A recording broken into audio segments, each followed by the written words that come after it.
pessoal, bom dia a todos e todas. Quero dizer que é uma enorme alegria estar aqui nessa manhã, junto de todo mundo, casa cheia. Esse é um painel que a gente vai compartilhar com vocês com muito carinho, foi muito elaborado, muito planejado. Os nossos painelistas são pessoas incríveis, amigos e profissionais altamente admiráveis. Confesso que aqui de cima bate um nervoso, então, sem mais delongas, eu queria convidar aqui ao palco a Camila Nagano, que é a DPO do Grupo iFood. Acho que dispensa maiores apresentações. Obrigada, Camis. Eu queria chamar aqui também ao palco a Lauren Espíndola, ela que é líder do Comitê de Inteligência Artificial e Cibersegurança da ABS, uma das associações líderes aí no tema aqui no Brasil. O Guilherme Klafke, que é líder de projetos e pesquisas do Centro de Ensino e Pesquisa e Inovação da Fundação Getúlio Vargas. Muito obrigada, Gui, por aceitar o nosso convite. E, por fim, mas não menos importante, a gente tem a honra de convidar o Daniel Silva Bosson, que é gestor público federal no Ministério da Ciência e Tecnologia. Gui, também muito obrigada pela presença. Eu tenho uma breve apresentação aqui para a gente começar aquecendo os nossos motores, contextualizar o tema para que essa turma de feras possa falar. Então, gente, o nosso objetivo aqui nessa manhã é falar sobre o PL, né, que a gente tem em discussão aqui da Lei de Inteligência Artificial. Sem dúvida nenhuma, é um debate que interessa a todo mundo que está presente aqui hoje, talvez um dos painéis mais aguardados do nosso dia. Eu sempre gosto de começar o tema falando de uma das capas mais importantes, né, mais comentadas e divulgadas, que falava que os dados eram o novo petróleo.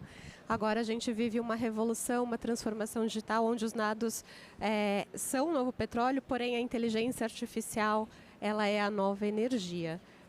Não, isso ainda. E aí, trazendo alguns números dessa importância do tema, né? Então, a gente sabe que a IA generativa, de acordo com um estudo que foi feito pela Coalizão de Inteligência Artificial, que o aumento da produtividade brasileira vai subir 1,5 percentual em 10 anos e que vai haver um ganho de 7 trilhões de dólares. No contexto internacional, a gente tem aí um posicionamento dos membros do G7 falando que precisamos ter uma maior reflexão sobre esses debates. A gente teve ainda a famosa polêmica e tão comentada Executive Order dos Estados Unidos, o Global Privacy Assembly.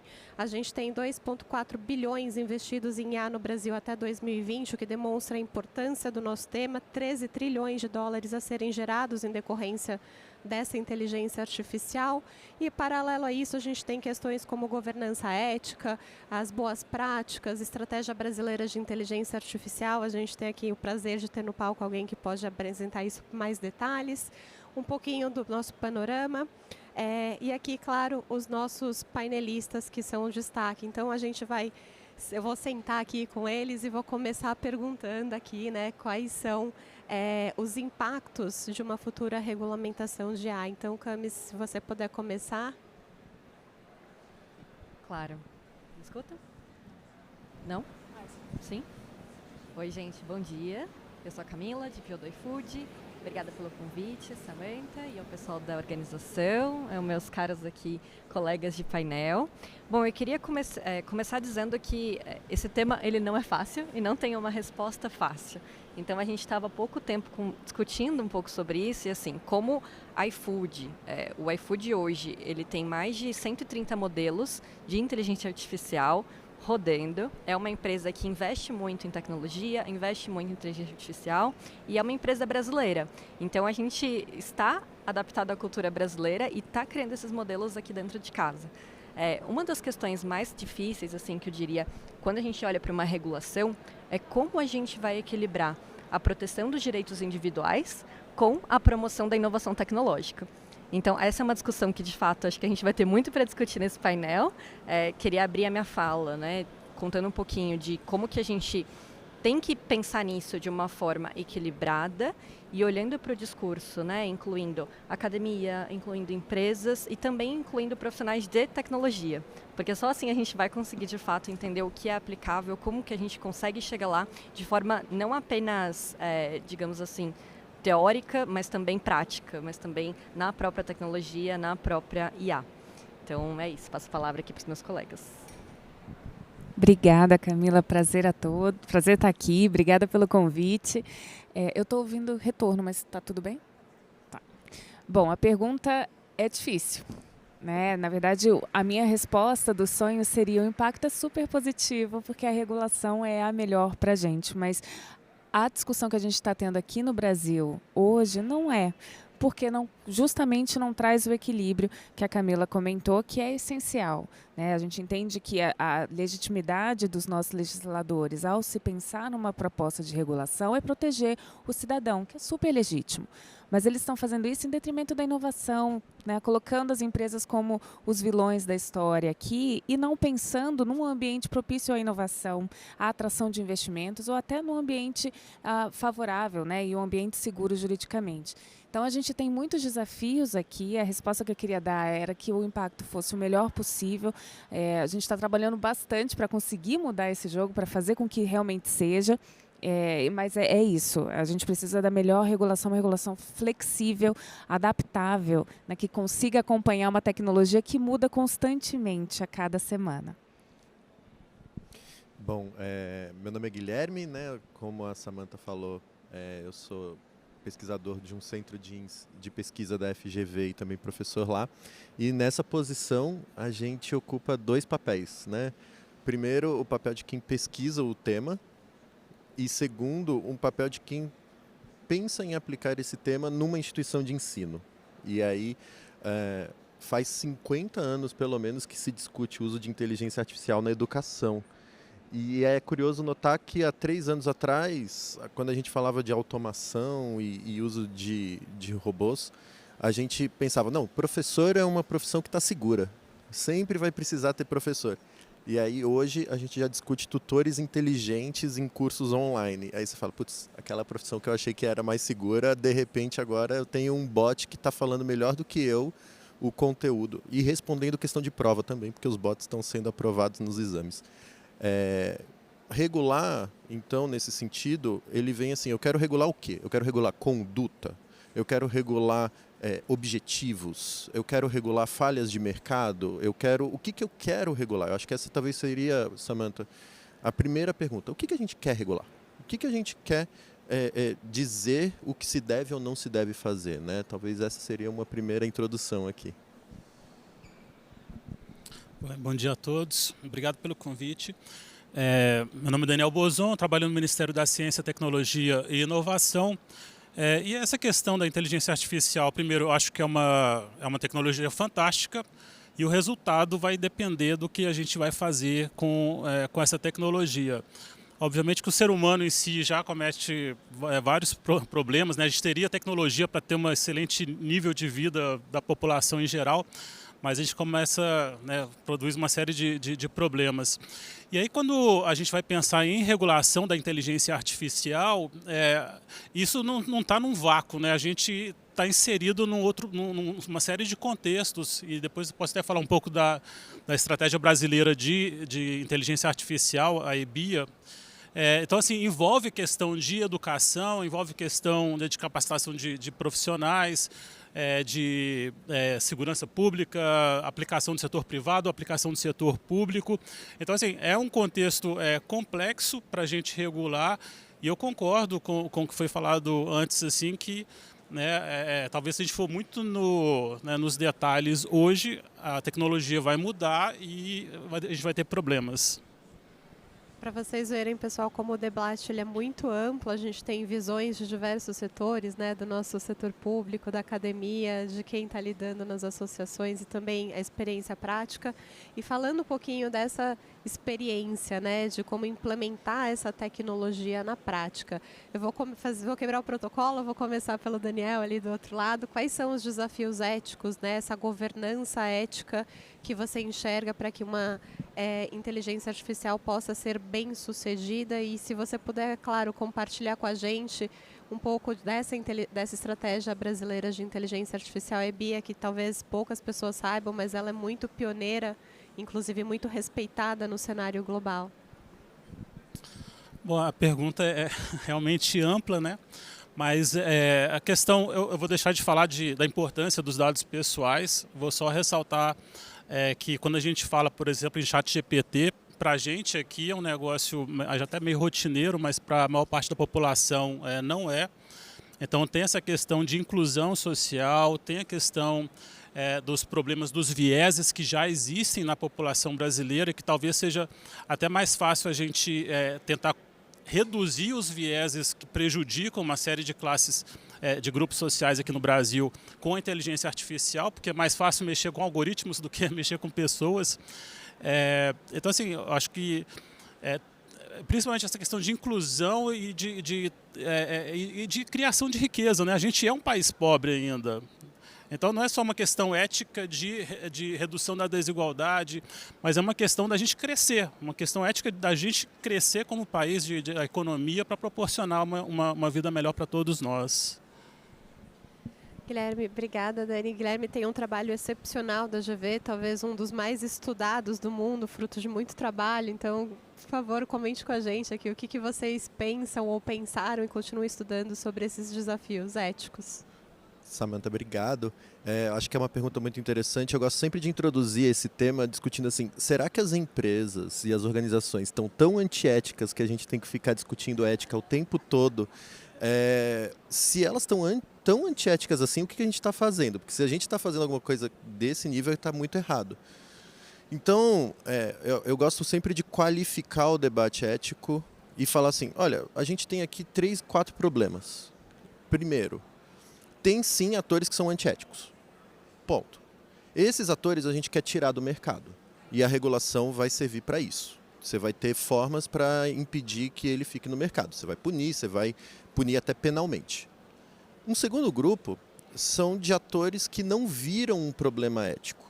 E aí podem não ter visto um problema ético porque não tem diversidade de equipe, ou porque não levaram a consulta por outras pessoas, ou porque não testaram o suficiente para ver esses problemas éticos, né?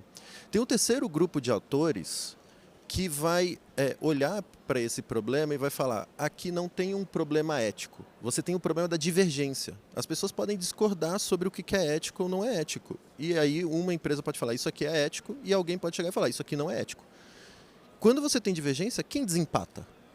Né? E aí geralmente a gente vai ter essa discussão do Poder Judiciário. E aí tem um quarto grupo, talvez, que são as pessoas que são as empresas e organizações que vão querer ser o mais ético possível, e às vezes não vão prever um problema ou não vão prever alguma situação que aconteceu e aí ela vai ser surpreendida e vai tentar corrigir. O que a gente fala na nossa pesquisa é da importância de que as organizações tenham estruturas e processos dentro delas para conseguir reduzir a quantidade de atores que querem ser antiéticos, para conseguir prever dilemas éticos ou problemas éticos que podem surgir, para conseguir desempatar esses desacordos éticos da melhor forma e para corrigir rápido problemas éticos que aparecerem. Então, essas estruturas podem ser comitês de ética, podem ser profissionais que você contrata de fora e que vão trazer essa visão de avaliação ética do seu sistema. Então, a gente pode depois até comentar um pouco mais sobre processos e estruturas, mas talvez seja esse o elemento aqui importante para citar. Obrigada, Gui. Loren, quais são esses desafios éticos? Você que tem uma visão super holística dentro de uma associação líder, né, na discussão aí do tema, o que você tem visto que são esses desafios dentro do que você pode compartilhar com a gente? Obrigada, Sá. Eu fico aqui ouvindo e aí querendo entrar o tempo todo, porque são tantos insights maravilhosos aqui. Primeiro, gente, convido todos a lerem o estudo que o Guilherme e o time da FGV fizeram. É incrível. E a gente sempre cita como exemplo de que a governança não precisa ser estruturada, rígida, né, como a proposta tá falando. Ou seja, tem que ser orgânico. E diversidade leva inovação. Então, e aí eu aproveito o gancho para parabenizar pela diversidade do painel, não só de gênero, mas também a gente tem representantes aqui de todos os atores que são fundamentais nessa discussão. Isso é muito importante. A Camila falou no começo, a gente precisa de pessoas que entendam da tecnologia, porque na boa a gente não entende. A gente pode entender de direito, política pública, né, aplicação aqui e ali, mas assim, são eles ali, lá, os técnicos que sabem falar quão transparente um sistema de IA pode ser. E o Guilherme falou, a ética é subjetiva demais. Se a gente perguntar aqui, cada um vai ter uma resposta. Então, como é que eu vou falar o que é ético e o que não é ético? E o que a gente defende é o uso responsável. E eu consigo garantir o uso responsável baseados em princípios. Né? Ora, siga esses princípios, que aí vai ficar mais fácil. E é isso. As empresas hoje, o risco maior é o reputacional. Qual é a empresa que quer ser alvo ou de um vazamento, né? Ou ser hackeada, ou ter o nome exposto numa manchete de jornal porque fez algo ruim? Né? Algo aconteceu, algo que não é previsível. A gente precisa também entender, em primeiro lugar, IA é uma ferramenta, e 2, ela está em constante evolução, ela erra e acerta, ela está em treinamento constante. A gente precisa acalmar um pouquinho e entender que erros vão acontecer, podem acontecer. O nosso papel como empresa, consumidor, que seja desenvolvedor, operador, é mitigar o máximo possível, né? Tentar enxergar à frente quais são esses riscos. E a forma de fazer isso, governança. Que sejam comitês de ética, que sejam garantindo testes, que seja, né, tem várias formas. Hoje a literatura internacional já traz várias opções. A gente aqui no Brasil tem discutido isso. Então, eu acho que é um dos pontos principais da discussão, é como garantir o uso responsável da tecnologia e, claro, focando sempre na ética. Né? E eu costumo brincar que eu falo, gente, eu não espero nada mais do que os valores de um ser humano. É isso, né? Mas é tão óbvio para mim que pode não ser óbvio para todo mundo. É isso mesmo, Lauren. Parece óbvio, mas não é óbvio. A implementação também não é tão óbvia assim. Essa utilização é muito complexa na prática. E aí eu já passo para a Camis aqui. Cami, como que você faz para garantir que um produto seja desenvolvido com essa governança ética e tente aí, né, impedir ou inviabilizar um uso inequívoco, um uso equivocado daquele produto tão bem elaborado? Que é esse dilema ético para vocês? Perfeito, Sá. Eu vou trazer aqui uma visão um pouco mais prática do quão difícil, vou tentar tangibilizar o que todo mundo está falando aqui. Ética, de fato, é subjetiva, a gente precisa de governança, mas quando a gente fala de ética em produtos dentro do iFood, a gente está olhando desde inteligência artificial aplicada para determinar o ETA, né, o tempo do pedido que vai chegar na sua casa, o que você vai receber de ofertas relacionadas ao seu perfil, até casos muito complexos, como, por exemplo, alocação de rota para os entregadores. Então, quais pedidos ele vai receber, que no final vai ter um impacto na vida, vai ter um impacto nos ganhos desse entregador do iFood. Então, quando a gente olha para tudo isso, o que a gente pensa dentro do iFood, como a gente avalia esses projetos novos, é levando em consideração não apenas a questão de vieses, que a gente comentou aqui, mas a questão também de impacto. Então, qual é o impacto dessa inteligência artificial aplicada especificamente àquele modelo, àquele produto, e como a gente mitiga os riscos de um impacto negativo para o stakeholder que está na ponta. Então, seja um cliente final, seja um entregador, seja o restaurante, o estabelecimento parceiro, e tudo isso é levado em consideração caso a caso. Infelizmente, não tem uma receita de bolo, a gente não consegue criar uma análise totalmente objetiva, justamente porque o conceito por si só é extremamente subjetivo e a gente tem que analisar isso com cuidado. E as inteligências artificiais são altamente sofisticadas, né? Dani, por favor, nos complemente aqui. A Lauren falou que queria, fazer comentários em cima, eu já pedi agora para fazer. Daqui a pouco eu peço para a gente fazer uma rodinha aqui das cadeiras. Mas eu acho assim, do ponto de vista de governo, o pessoal vai falar assim, mas é servidor público, então tem uma visão de que o Estado tem que intervir muito, e não é o caso, né?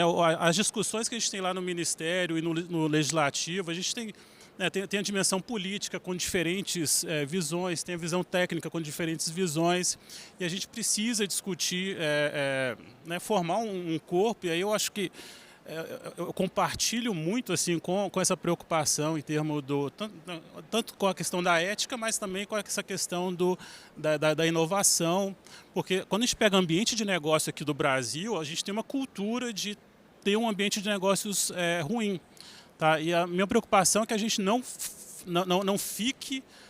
crie para a inteligência artificial também um ambiente de negócios ruins. Assim, a gente vai ter um negócio geral que espero que melhore, reforma tributária e tal, mas a gente tem regras muito ruins e a questão é como ter uma preocupação ética, mas também ter uma preocupação com o crescimento. E aí eu acho que o mercado sozinho, o mercado faz muitas coisas bem feitas, mas tem coisas também que o governo faz melhor que o mercado, né? E eu sei que é difícil defender o Estado muitas vezes, mas, mas o fato é, o mercado sozinho, acho que também a autorregulação, né, para tudo acho que não resolve. Mas a gente tem reguladores no campo administrativo, vai ter intervenção do judiciário, tem regras de responsabilidade civil. E a questão é como é que utilizar esse conjunto de instrumentos para ter um uso eficiente e que agregue valor para a sociedade brasileira. Perfeito. Ouvindo isso do setor público, assim, nos enche de alegria, até dá uma abraçadinha no coração, né? Ver que tem que haver um necessário equilíbrio entre inovação e regulação. E a gente defende muito os bons players que se esforçam, investem, trabalham continuamente, e defendendo aqui o pessoal um pouco, né, desse que está no dia a dia. Realmente é um trabalho, gente, muito difícil, não é fácil.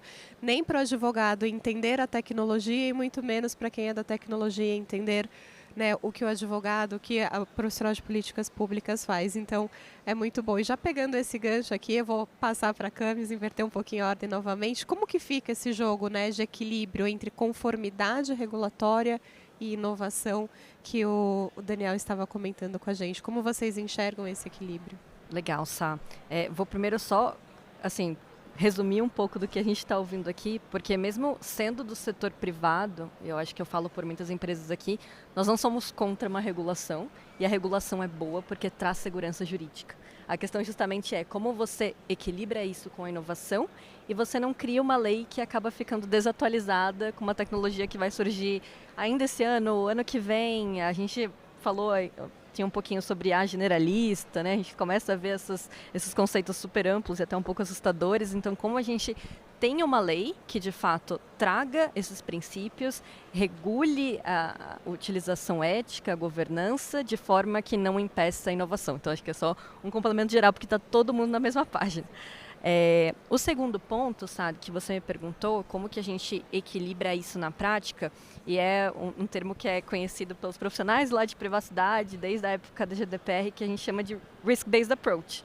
Então, a gente realmente vai olhar com base no risco e levando em consideração aqueles critérios, né? Tanto de governança, como a gente falou aqui, ética, governança, vieses, impacto, como também qual é o risco reputacional, como a Loren muito bem mencionou e que é importante aqui que as empresas levem em consideração, mas também qual que é o risco que a gente vai utilizar e se a gente não utilizar aquela IA, né, o que a gente tem aqui em detrimento disso.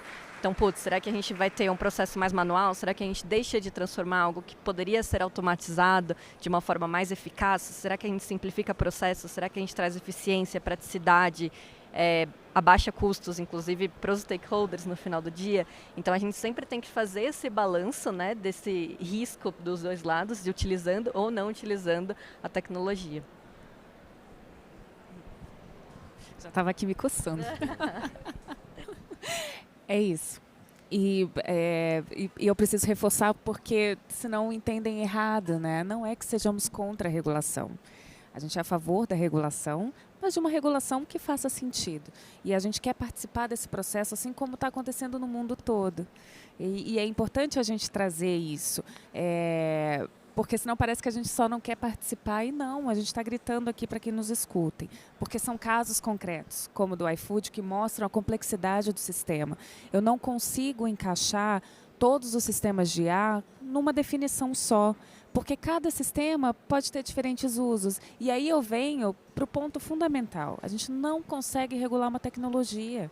A gente pode regular o uso da tecnologia. Se é para regular a tecnologia, ela precisa ser baseada em princípio, porque eu não consigo ter bola de cristal para imaginar o futuro como vai ser. E um exemplo bobo, se o projeto de lei tivesse passado no ano passado, a gente não teria o ChatGPT no Brasil. Simples assim. Porque com aquela classificação, né, extensa de riscos e proibições e prescrições, a gente não conseguiria experimentar. Porque o ChatGPT, quando veio ao Brasil, ele estava em testes, né, com disclaimers gigantes de não use dados pessoais, cuidado com o que você coloca, estou em teste, vou usar o que você coloca para treinar. Então, é por isso que não faz sentido a gente tentar regular a tecnologia, porque a gente só vai ficar para trás. E, pelo contrário, buscando o que o Guilherme falou no começo, o que a gente quer fazer? Onde o Brasil quer chegar? O que a IA é para o Brasil? A IA é uma ferramenta poderosíssima. A Samantha colocou no começo, os dados são absurdos, não se fala mais em previsões econômicas sem citar o desenvolvimento de inteligência artificial. É essa discussão que a gente tem que ter no Brasil, e não só pensar que mas vai acabar com o mundo, mas olha só o que pode acontecer, olha, mas não sei o que. Gente, calma, a educação é fator-chave para isso. Acho que foi o Daniel que falou, enfim, o Guilherme. É sempre educação. A resposta para todos os nossos problemas é a educação. E eu acho que é possível, sim, a gente ter um equilíbrio, mas ter claro o que é que a gente quer, onde a gente quer chegar. Sá, com licença aqui, eu vou fazer um comentário, gente, que ninguém fez até agora, mas acho que é super importante para todo mundo que está ouvindo. E quando a gente está falando aqui do PL de inteligência artificial, eu sou iFood, sou uma empresa de tecnologia, mas não se aplica só para empresas de tecnologia. A gente está num evento de inovação, eu sei que muitos de vocês aqui têm interesse no assunto, mas isso aqui a gente estava até comentando, né? É para o setor de educação, setor de saúde, setor agro, fintechs, health techs, todas as techs. Todas as techs e todas as não techs que usam sistemas automatizados hoje estão englobados nesse projeto de lei. Então o impacto é muito maior e a gente tem que expandir esse fórum de discussão. Com certeza, acho que vocês comentaram tudo aqui. Guilherme, como que a academia está vendo esse debate de uma perspectiva teórica, né, e super profunda, bem estudada e pensada, esse equilíbrio que deve haver? É possível haver esse equilíbrio? Acho que até começando a reagir ao que a Camila falou, tem uma questão também interessante que o projeto de lei ele fala em aplicações, né? Ele fala nos sistemas.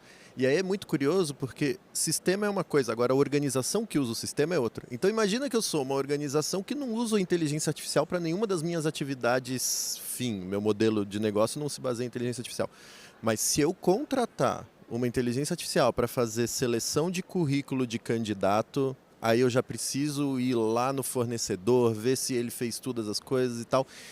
Então, às vezes, mesmo quando você usa para uma atividade meio, alguma coisa que você não tem nem muita preocupação, e aí você fala, eu vou trazer esse problema para a minha cabeça só porque... E não é nem parte da minha atividade principal, essa é uma questão. Sá, em relação ao que você comentou, e é muito interessante que a gente está falando aqui, né? E eu estou pressupondo que todo mundo aqui está ouvindo a gente, né? Na Camila, que você falou que a gente estava, quem estava ouvindo. E quem riu agora, eu acho que está ouvindo a gente realmente. E aí, uma coisa interessante da academia, a gente fala assim, é um falso dilema, inovação e regulação. Por que é um falso dilema? Inovar é gastar muito dinheiro para fazer alguma coisa que você não sabe se vai trazer resultado. Inovar no Brasil significa gastar muito dinheiro para fazer alguma coisa que você não sabe se vai trazer resultado e se vai ter algum concorrente estrangeiro que já vai ter terminado isso antes e patenteado fora do país e que aí depois você vai ter que pagar royalties ou alguma coisa para poder usar. Então vamos partir desse princípio, que inovar é gastar dinheiro para uma coisa que não tem resultado. Legal. Se você não tem regras claras do jogo, você pode gastar 3 anos inovando e lá na frente ter um juiz que te responsabiliza pelo que aconteceu. Esse é o primeiro ponto, quando não tem regra. Quando tem regra, você geralmente vai contratar um advogado para interpretar a regra e falar, eu posso fazer isso ou não posso. E aí os advogados vão buscar as brechas. Vide Uber, quando chegou em 2015 no Brasil. Né? Então, qual foi o conflito entre Uber e táxi? Buzzer e transporte intermunicipal de passageiros. E por aí vai, a gente pode citar inúmeros, né? E aí vem uma outra questão.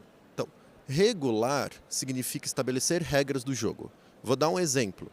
A empresa A, uma grande empresa de softwares de imagem, edição de imagens, de programas de leitura de PDF, coisa e tal, resolve fazer a sua inteligência artificial, o seu sistema de inteligência artificial, usando imagens que ela tem num banco dela e pagando as pessoas que fizeram essa imagem, porque essas imagens têm direitos autorais.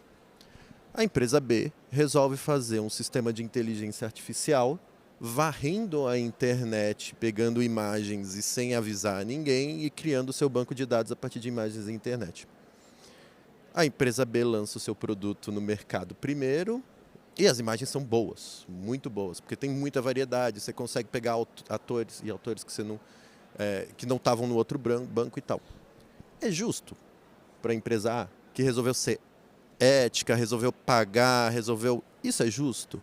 Então, assim, até para quem quer inovar com responsabilidade, ter as regras do jogo pode ser um fator de nivelar e falar assim, olha, você não pode ser desleal comigo. Né? E aí, eu sempre monitoro o tempo, a gente pode depois conversar um pouco sobre essa questão do regular para quê, regular em que setores, como que a gente harmoniza diferentes regras de diferentes setores. Cada um está fazendo a sua, né? Eu comentei, você tinha falado sobre a Estratégia Brasileira de Inteligência Artificial, a EBIA.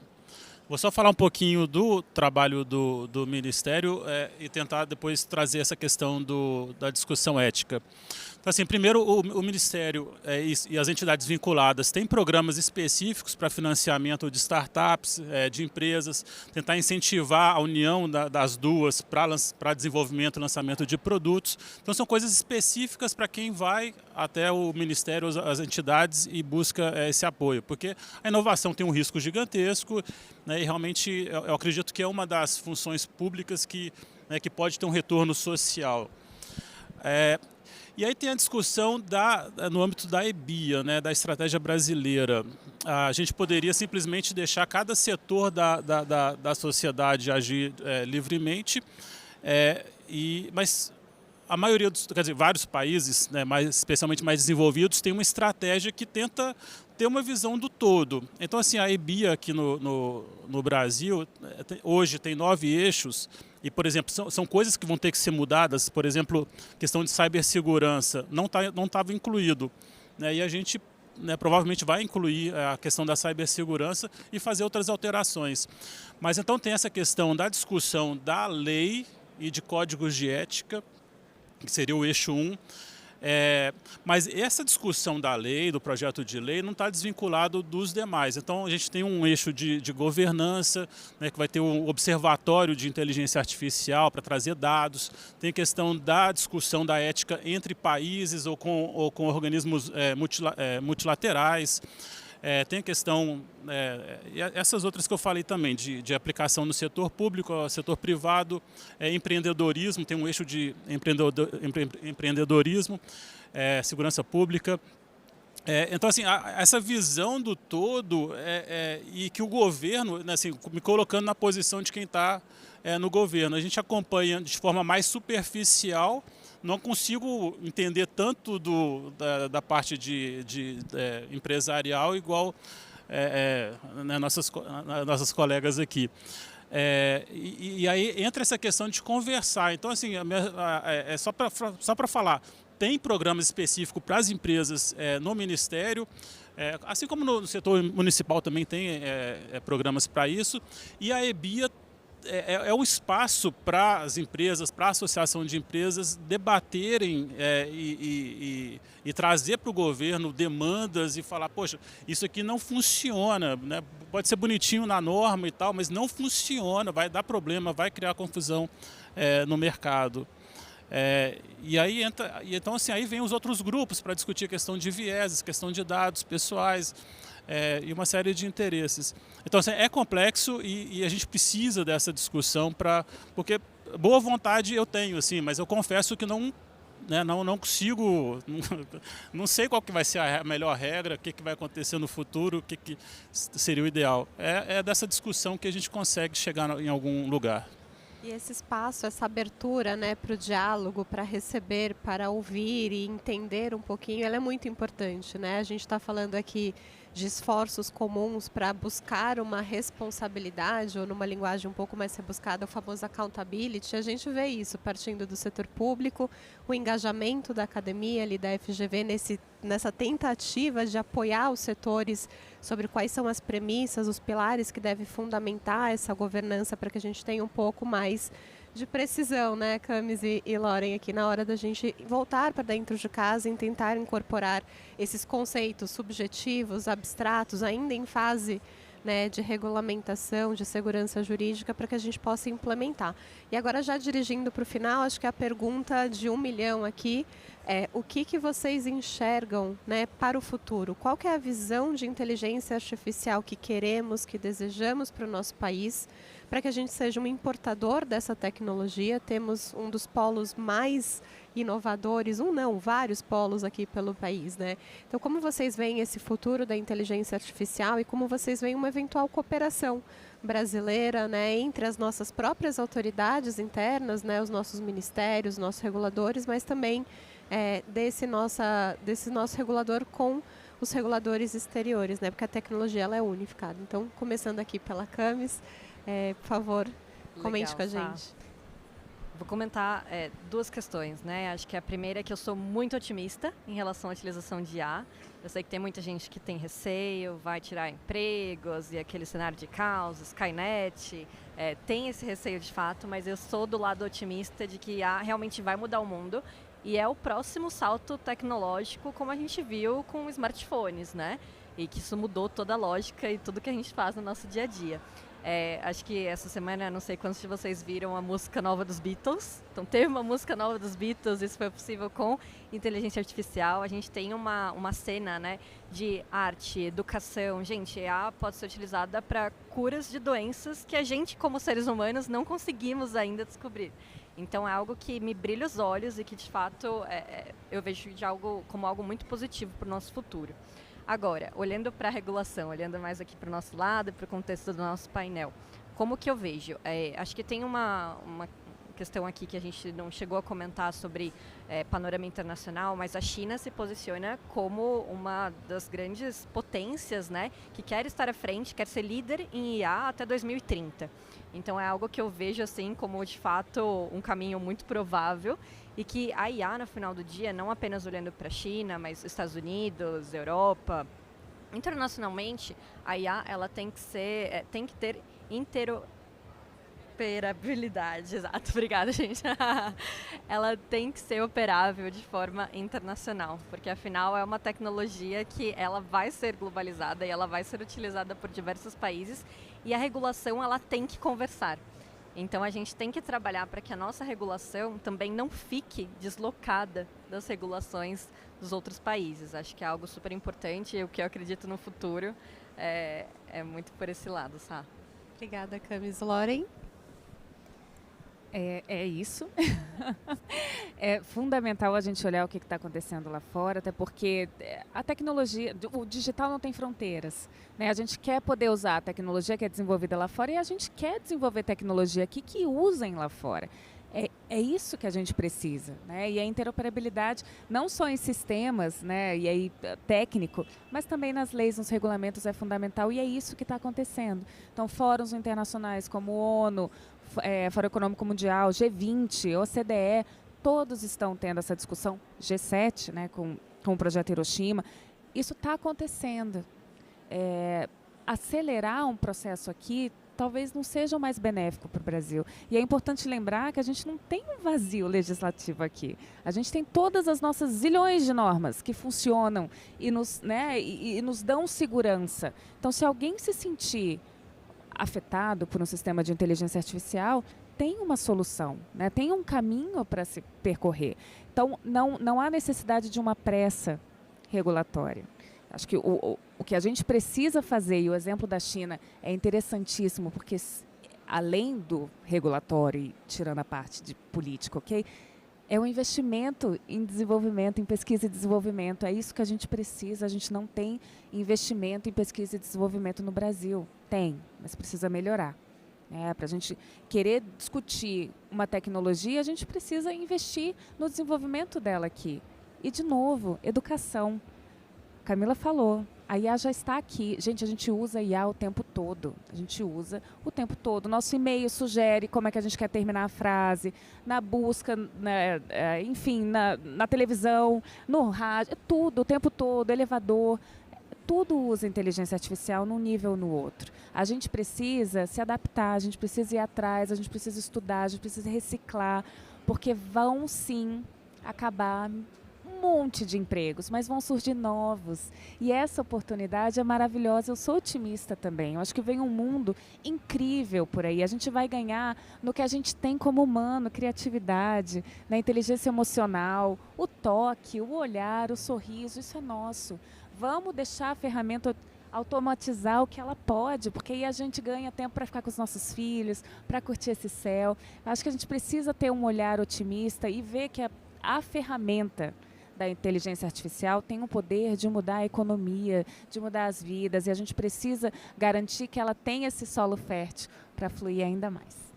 Falas inspiradoras. Tenho certeza que o lado masculino, ali juntinho, mas não intencionalmente, também vai concordar, né? Gui, aí, por favor, começando por ti, depois pro Dani. Compartilhe com a gente. Foi, né? Só para mostrar claramente que a gente é 2 e vocês são 3, né? Mas, assim, a ideia aqui, eu acho que uma coisa... Eu fui mudando o que eu ia falar aqui com vocês foram falando, porque vai borbulhando ideias, assim. A gente está num contexto geopolítico e regulatório em que você tem 3 opções aparecendo no horizonte. Estados Unidos. Até a Executive Order do Biden, você tinha ali uma opção, deixa rolar, vamos ver o que aconteceu, autorregulação, as empresas, eu não quero prejudicar as empresas que desenvolvem tecnologia geralmente lá. A segunda opção é a União Europeia. Vou criar aqui um conjunto de normativas e regulação, inclusive porque a União Europeia tem essa necessidade de uniformizar dentro dos próprios estados ali, né? Então isso tem uma dificuldade. E uma terceira opção da China, que fala assim, olha, se surgir um problema, eu vou regular aquele problema. Então eles regularam sugestão em rede social, porque para eles era um problema, algoritmo de recomendação. Eles regularam inteligência artificial generativa, porque para eles começou a ser um problema. Então, se tem um problema, a agência vai lá e age. Dependendo da nossa opção, a gente vai jogar com um ou outro ator aqui no cenário internacional. E aí vem um segundo ponto que eu traria. O Estado, e aí eu acho que foi legal o que o Daniel falou, o Estado tem um papel na inovação. Mariana Mazzucato, que é uma economista, ela fala sobre essa importância do Estado para a inovação. Quando a gente falava na economia, o papel do Estado com Getúlio Vargas, né, que eu tenho que intervir, eu tenho que construir as estradas, eu tenho que construir a infraestrutura, depois com o passar dos anos, né? Qual é o papel do Estado para inovar numa economia digital? Essa é uma pergunta interessante. Por quê? Se eu penso em matéria-prima, qual é a matéria-prima da inteligência artificial? Dados. Legal. Então, o Estado ele tem um papel importante em disponibilizar, por exemplo, essa matéria-prima. E se tem atores que são importantes por conta da centralização, você tem, hoje, grandes plataformas, Big Techs, que conseguem, por meio de plataformas com interface, coletar muitos dados, grandes empresas, e você tem o Estado. O exemplo que eu trago é do Poder Judiciário. O Poder Judiciário é o grande motor de inovação com inteligência artificial na administração pública, segundo o relatório do TCU. O Poder Judiciário criou uma plataforma, que é a Codex, em que todo mundo que inova nos tribunais compartilha os seus códigos ali para os outros tribunais observarem também. Então,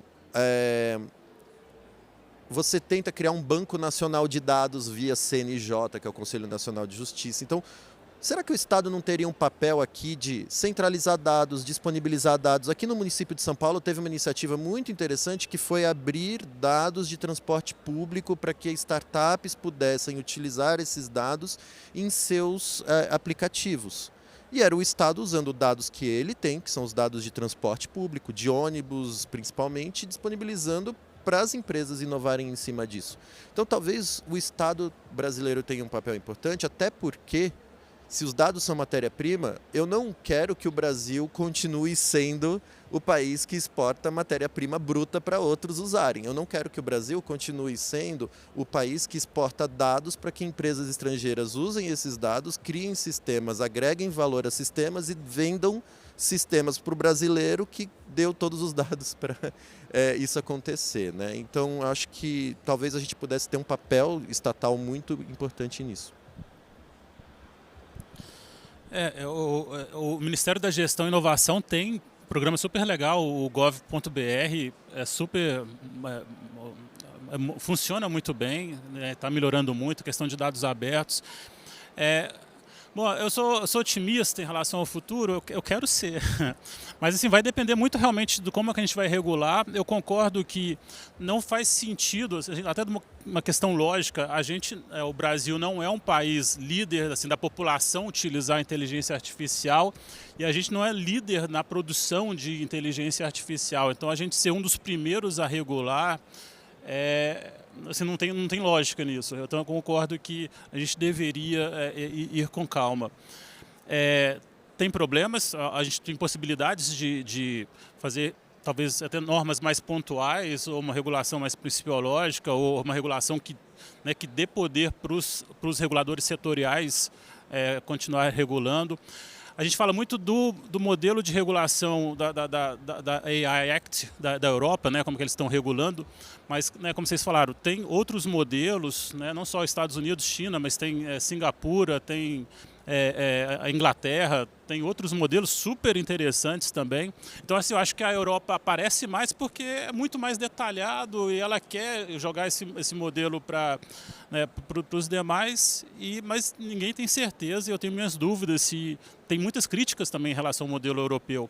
E a gente pegou esse modelo europeu, fez uma simplificação e que eu acho que é problemático. Aliás, com certeza a gente tem que mudar, se for se vier a utilizar essa nova, esse PL que está no Senado, da Comissão de Juristas, a gente tem muito que melhorar, trazer uma comissão de especialistas para discutir, para melhorar essa questão, para a gente criar incentivos adequados para a inovação, e para a produção e exportação de tecnologia, para a gente não ser só um importador de tecnologia.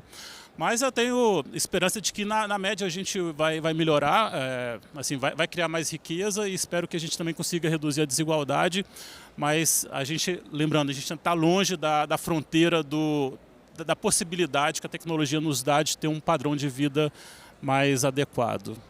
E eu queria agradecer Então, eu acho que a mensagem que fica aqui, se eu puder tomar a liberdade, a ousadia de sintetizar os meus amigos e profissionais que tanto admiro, seria de um momento de pausa, reflexão e diálogo, A gente se encontra nesse momento de mais diálogo, de maior reflexão, necessários para que a gente consiga avançar com esse otimismo que a gente deseja tanto.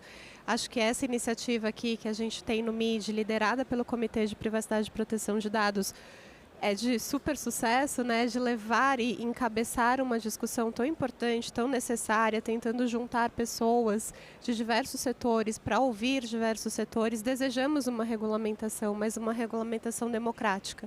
A inteligência artificial, ela é democrática, ela elimina desigualdades e acho que é importante que a gente some visões nessa discussão. Não vamos nos antecipar, nos acelerar quando a gente vê que o mundo como um todo encontra-se numa pausa de reflexão necessária para esse avanço importante, Então eu vou terminar aqui os meus minutos finais fazendo um jabá dos meus colegas, porque eles são muito modestos para isso. Então, pessoal, por favor, acompanhe o trabalho desenvolvido pelo Ministério da Ciência, Tecnologia e Inovação, a EBIA. É um grande marco importante de portas abertas, de inovação, de diálogo, um ambiente neutro e seguro para essa segurança, para essa inovação acontecer. O Daniel, tenho certeza, assim como todos do Ministério, estão super à disposição, vale a pena se aprofundar. O trabalho desenvolvido pela Fundação Getúlio Vargas, quem não leu o relatório, por favor, leiam, é muito importante. Uma das coisas mais difíceis é como produzir esse relatório de impacto algoritmo, essa transparência, essa ética, lá no estudo, muito bem desenvolvido, elaborado por horas e horas afinco, com as mentes mais brilhantes aqui da nossa academia. É um material super precioso. A Lauren, que lidera o comitê da ABS ali, constantemente tentando sintetizadores de diversos setores da economia, setor da saúde, agro, fintech, uma missão nada fácil. E ela aqui trouxe todas essas visões de uma forma tão né, leiam, por favor, a carta da AB sobre o posicionamento de inteligência artificial. Eu convidando né, vocês a ir nos sites dos colegas, sou muito audaz. Estou esperando você convidar para pedir iFood. Eu acho que eu sou usuária, já li toda a página de privacidade, de inteligência artificial. Gente, a gente tem no palco uma empresa brasileira exportando tecnologia para a América Latina, para o mundo inteiro, motivo de orgulho para a nossa nação. Então, dizer que eu fiz assim, eu usei e abusei do meu privilégio de moderação para fazer todas as perguntas. Acabei deixando vocês sem perguntas, mas é porque eu tenho certeza que eles vão ficar aqui com a gente no evento e que o diálogo ele começa aqui, mas ele não termina nesse palco, ele termina com vocês ali no café e continuando engajando. E o meu último jabá aqui, leiam, por favor, a nota técnica da mídia. A gente também se dedicou bastante a entender um pouquinho a lei, os nossos setores, os nossos associados. Então, muito obrigada a vocês, de coração, a todos que nos ouviram. Eu estou muito feliz, muito mesmo. Samantha, só última questão, para terminar até com talvez chave de ouro. Esqueci de falar, o Brasil vai assumir a presidência do G20. Tá? Gente, então, palmas para isso. Olha que demais, é o nosso país. Um dos 4 tópicos prioritários que a gente vai discutir é a inteligência artificial. Então vai vir gente das maiores economias do mundo. Vão vir para o Brasil, vai ter discussões e o Brasil vai aparecer mais na mídia, vai ter oportunidade de ter todas essas discussões também com outros países. Bom, obrigado. Me sinto representada por você, Dani, nesse fórum internacional, pelo Guilherme, que vai continuar estudando e divulgando aqui esse conhecimento. Lauren, Camis, nem sei o que dizer para vocês. Sentimento de alegria, bora continuar essas discussões. Muito obrigada, pessoal, muito obrigada mesmo. Obrigada. Obrigada, tá?